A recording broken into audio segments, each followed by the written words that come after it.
Moton, ex-Chhattisgarh. Speaker's death after heart surgery. Sparks investigation into fake doctor. The death of former Chhattisgarh Assembly Speaker Shri Gajraj Pagare following a heart operation has prompted an investigation into the credentials of the surgeon Dr. Rajesh Gupta, who performed the procedure. Shri Pagare, aged 75, underwent angioplasty at a private hospital in Raipur on June 5th.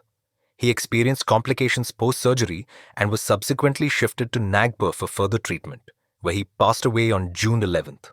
Suspicions arose concerning D.O. Gupta's qualifications after discrepancies were discovered in the documents he submitted to the hospital. The Chhattisgarh Health Department has initiated a probe to verify the authenticity of his degrees and registration.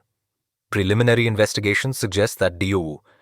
Gupta may have presented fabricated credentials, raising serious concerns about his competency to perform such a complex procedure.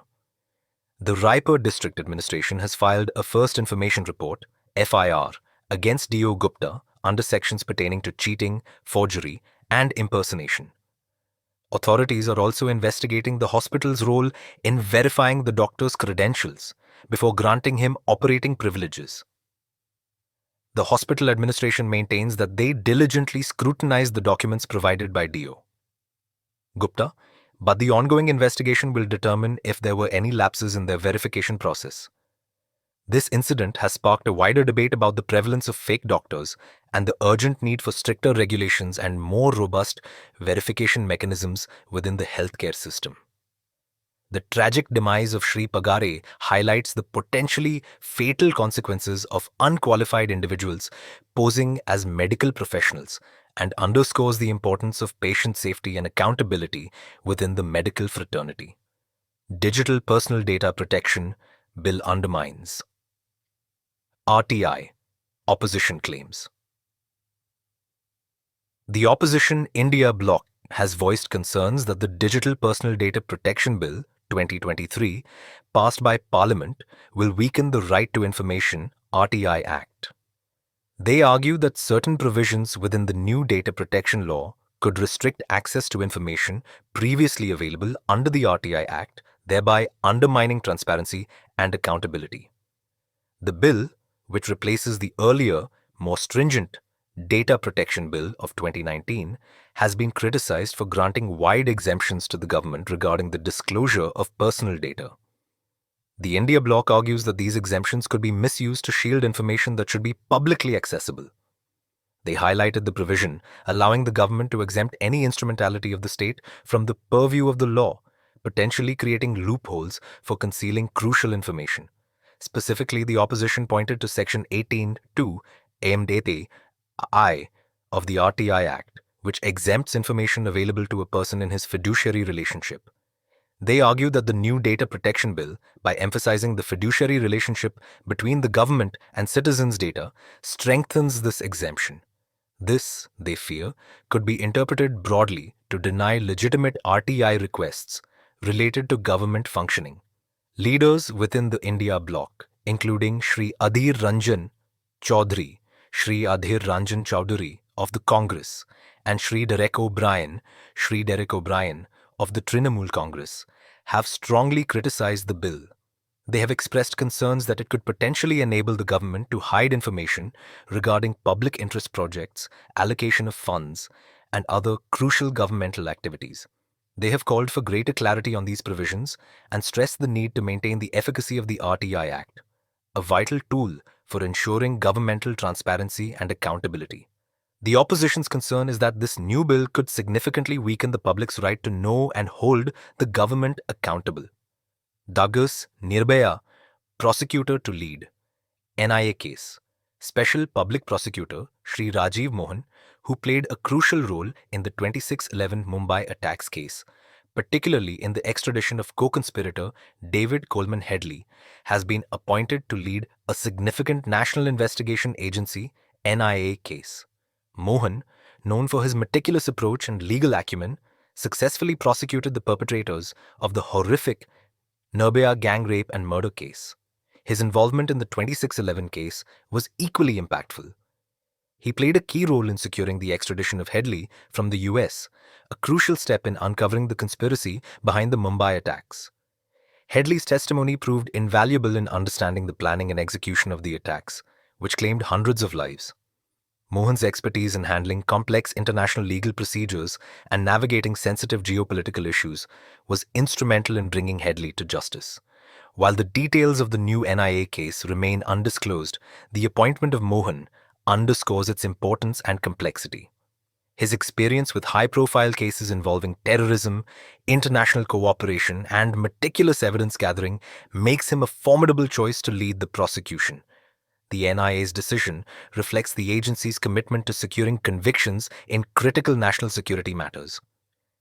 Mohan's track record of success in prosecuting complex and sensitive cases suggests a strong likelihood of a thorough and effective legal strategy in this new endeavor.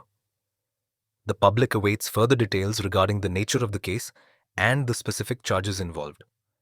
Rana extradited to India. US releases image of shackled custody. Handover.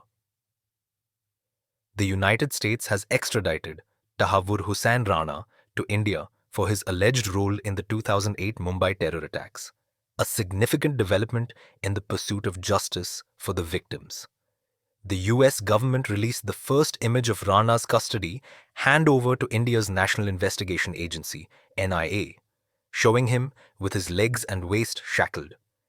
This marks the culmination of years of legal battles and diplomatic efforts to bring Rana to face trial in India. Rana, a Pakistani Canadian, is accused of conspiring with David Headley, another key figure in the attacks, by providing logistical support and cover for Headley's reconnaissance missions in Mumbai. He allegedly used his immigration services business as a front for their activities. The attacks, which spanned 4 days and targeted multiple locations across Mumbai, claimed the lives of 166 people and injured hundreds more. The extradition is a major victory for India and sends a strong message about its commitment to holding those responsible for the attacks accountable. Rana faces charges including conspiracy, murder, and waging war against India. He will now be tried in an Indian court, where he could face a maximum penalty of death if convicted. The image of Rana in shackles is a powerful visual representation of the seriousness of the charges against him and the long road to justice for the victims of 2611. The trial is expected to be closely watched both in India and internationally. The Saktuk Kudus Interfaith couple found dead in Uttar Pradesh. A tragic incident has unfolded in Barabanki district, Uttar Pradesh, where an interfaith couple was found dead under mysterious circumstances. The bodies of the man, identified as Ramesh, and the woman, identified as Fatima, were discovered in their rented accommodation in the Headergard area on Tuesday morning. The couple, who had been married for approximately 2 years, had reportedly been facing opposition from their families due to their interfaith union. Police were alerted to the scene by neighbors who noticed a foul smell emanating from the house. Upon entering, they discovered the bodies in a decomposed state, suggesting they had been deceased for several days. Initial investigations suggest that Ramesh died by suicide by hanging, while the cause of Fatima's death remains unclear, pending the post-mortem report. We are investigating all possible angles, including suicide pact, honor killing, and any other foul play, said the local police superintendent, adding that no suicide note was found at the scene. The families of both Ramesh and Fatima have been informed and are cooperating with the investigation. The incident has sent shockwaves through the local community. While police are cautious about drawing conclusions before the post-mortem results are available, the case highlights the ongoing challenges faced by interfaith couples in India, particularly in certain regions where societal acceptance of such unions remains limited. The investigation continues, and authorities have promised a thorough inquiry to determine the exact circumstances surrounding the deaths of Ramesh and Fatima. Further details are awaited as the investigation progresses. Surendra Singh, I knew I could also die. Ex-NSG commando. Recounts 2611. Bravery. Former National Security Guard NSG commando Surendra Singh vividly recounted his experience during the 2611 Mumbai terror attacks. stating that he was prepared to sacrifice his life to save others. In an interview, Surendra Singh described the harrowing moments he faced while battling terrorists inside the Taj Mahal Palace Hotel. "I knew I could also die, but I didn't care about my life," Surendra Singh shared, highlighting the unwavering commitment of the NSG commandos who risked everything to neutralize the terrorists and rescue hostages. He was part of the 51 Special Action Group, SAG, deployed to combat the heavily armed terrorists. Surendra Singh's account underscores the immense pressure and life-or-death decisions faced by the commandos during the operation. He described the chaotic scenes inside the hotel, navigating through smoke-filled corridors and engaging in close-quarters combat. The terrorists, he recalled, were well-equipped and determined, making the operation extremely challenging. The ex-commando's bravery and selflessness epitomized the spirit of the NSG. He, along with his fellow commandos, played a crucial role in bringing an end to the siege, albeit at a great cost. The 26/11 attacks remain a grim reminder of the threat of terrorism and the sacrifices made by security forces to protect the nation. Surendra Singh's testimony serves as a powerful testament to the courage and dedication of those who put their lives on the line for the safety of others. Pakistan denies link to alleged ISI. Agent claims Canadian citizenship. Pakistan has distanced itself from a man named Gurpreet Singh, allegedly an ISI agent, asserting that he is a Canadian citizen and not linked to their intelligence agency. This comes after Indian authorities apprehended Gurpreet Singh in New Delhi on charges of espionage. He was accused of attempting to extract sensitive information related to Indian military installations and troop deployments. According to Indian intelligence agencies, Gurpreet Singh had been working for Pakistan's Inter-Services Intelligence, ISI, for several years and was tasked with gathering crucial intelligence. They allege he used sophisticated methods to communicate with his handlers in Pakistan, including encrypted messaging apps and covert meetings. Reports suggest he had made multiple trips to India under various guises, posing as a businessman to carry out his espionage activities. Pakistan, however, vehemently denies any connection with Gurpreet Singh. Their foreign ministry spokesperson stated that Gurpreet Singh is a Canadian national and Pakistan has no involvement in his alleged activities. They dismissed the Indian accusations as baseless and an attempt to malign Pakistan. The spokesperson further claimed that such allegations are often fabricated to divert attention from internal issues within India. This incident has further strained the already tense relationship between India and Pakistan. India has frequently accused Pakistan of sponsoring cross-border terrorism and using espionage to destabilize the region. Pakistan consistently refutes these charges, leading to a persistent diplomatic impasse. The arrest of Gurpreet Singh and the subsequent exchange of accusations only serve to deepen the mistrust and animosity between the two nuclear-armed neighbors. The Canadian government has yet to comment on the situation. BJP, Congress in action. Allowed 1984, riots perpetrators to escape justice, PM Modi ensuring accountability. The Bharatiya Janata Party, BJP, has launched a sharp attack on the Congress Party, accusing them of deliberately shielding the perpetrators of the 1984 anti-Sikh riots. The BJP claims that for decades, the Congress Party actively obstructed justice, allowing those responsible for the violence to evade punishment. They contrast this alleged inaction with Prime Minister Narendra Modi's efforts to bring the culprits to book. The BJP emphasizes that the 1984 riots remain a deep wound in the nation's psyche.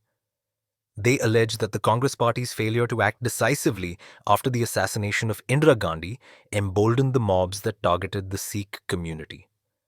The BJP points to numerous instances where witnesses and victims claimed their complaints were ignored.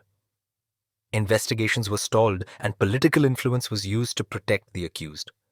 They argue that this prolonged period of impunity allowed many of those responsible for the killings and destruction to escape justice. In contrast, the BJP highlights Narendra Modi's commitment to ensuring accountability for the 1984 riots. They cite the formation of a special investigation team, SIT in 2015 to re-examine closed cases and pursue fresh leads. They also mentioned the convictions secured in some cases, including the life imprisonment of Sajjan Kumar, as evidence of the PM's resolve to deliver justice to the victims and their families. The BJP asserts that the Congress's alleged inaction stands in stark contrast to Modi Sarkar's efforts. They present the current government's actions as a demonstration of their commitment to upholding the rule of law and ensuring that such atrocities are never repeated. The party uses this narrative to reinforce its image as a protector of minorities and a champion of justice, while simultaneously aiming to weaken the Congress party by highlighting a sensitive and controversial chapter in their history.